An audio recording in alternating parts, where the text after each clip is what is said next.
Alright guys, how's it going? I've literally just finished making my Tootie video where I thanked him for his games he sent me, and there's a chap at the door and the posties arrived with a wee package. Well, I don't know if it's a wee package, I don't know if he's got a wee package, he might do, I've never actually seen him naked, but it's a package for myself. And I know what it is. Here it is. I've not opened it yet, but I know who it's from. It's only reason I know who it's from is because he's the only person who's got my address. But the guy is the Sega Saturn lad, aka Scott. And just quickly before I mention anything else, Scott, I can't even remember how I discovered Scott's channel. Somebody I watched liked it, and I just started watching his videos, and I feel, he might disagree, but I think we've become pretty good pals. He's certainly the type of person that actually almost saddens me, because he lives way down the bottom of England. I'm quite far up in Scotland, and if we lived next door to each other, I have no doubt in my mind that we would be best mates. We've loads in common. We both were the same age. When we were younger, we both loved the Sega Saturn, and we kind of turned into like boy racers when we were younger. When the first Fast and the Furious film came out, we were at that age, like the 15-16-year-old age. We were just starting to get ready to learn to drive and that, and we've kind of became obsessed with cars and modifying and Max Power magazine and all that pish like that. So yeah, so he's a really top bloke. So if you haven't already checked his channel out, please do. You won't be disappointed. But anyway, so he told me that he was going to send me a little package. So I'll just crack into it, see what's inside. I have no idea what's in it. Just cut open here. Cut my fingers off. Well packaged, mate. Looking good. Right. Oh, it's a Saturn game. Right. Let's see if we can try and pull this out on camera. Right. Oh, it's two things actually. Right. First up, Clockwork Knight for the Sega Saturn. Really good game this actually, I quite enjoy it. Thanks a lot mate for sending me it. Good nick as well. It's well, there's a note inside. That is, he's even bubble wrapped the disc. That is a man who has been frustrated with buying Saturn games off eBay. So, I'll read the note. That's it there. That's it. The Horsebra. It's myself. Right. Dear Mark, I hope these games find you well. After watching your excellent room tour vid, there you go, and seeing your pathetic Saturn collection, I have decided to give you a helping hand. It's a wee Brucey. Thanks a lot, Scott. Well, thanks a lot, mate. It's definitely a wee Brucey.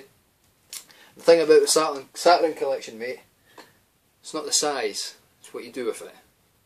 Think about that. So yeah, so well, that's off a kind of mate. He's also sent me something else. It's a Game Boy Advance game.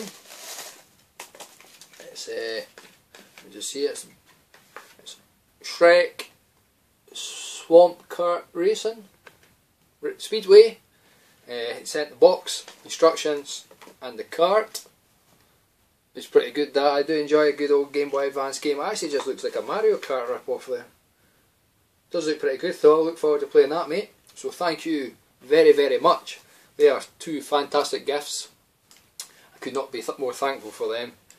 It's just sort of overwhelming when somebody sends you something for free. We've actually talked about this, myself and Scott, before, that you see these bigger channels like Metal Jesus and people like that, they tend to get like free gifts daily. I mean, he gets hundreds of games sent to him every day, and I certainly, I don't know how I feel about that. It's I mean, obviously people will say you're an idiot to not take things for free, but I do feel a sense of like guilt inside whenever you receive something for free. And even somebody like Scott, I mean, I'm going to have to try and pay him back somehow.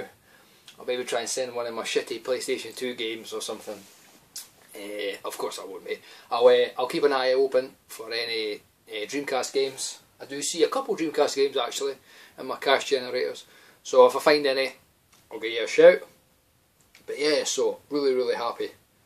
That's I don't know what to say, mate. That is thank you very much. So aye, So if you haven't checked out Scott's channel, go check him out. He's a top bloke. He's come from a rough neighbourhood though. I mean, I've seen the documentary on the telly. It's it's a scary place, Essex. Anyway, another thing actually that would maybe please Scott is he made a comment on my room tour that I was all my stuff it's all very well what you've got, bish bash bosh and that, but I was missing a Game Gear and I should be ashamed of myself, and I was. So I took a long hard look and actually went and got one. I actually didn't go out my way to get this. A friend of mine came round at New Year for a few beers and he was amazed. He was like, oh, I remember that game, oh, I remember that game, and he noticed I never had a Game Gear as well. So he, out of the kindness of his own heart, went up his loft and dug out his old one and donated it to the museum, as he calls it. So there you go, Scott, you'll be pleased to know in my next room tour I've got a Game Gear. Right then guys, thanks a lot for checking this video out. I hope to one day take Scott out for a pint, in a non-sexual way obviously, but yeah, I would love to. Hopefully one day I'll meet him, because as I say, top bloke, and he's been a better mate to me than a lot of my mates that I used to pal about with around here. So there you go, sums it up. So take it easy guys, I'll see you next time.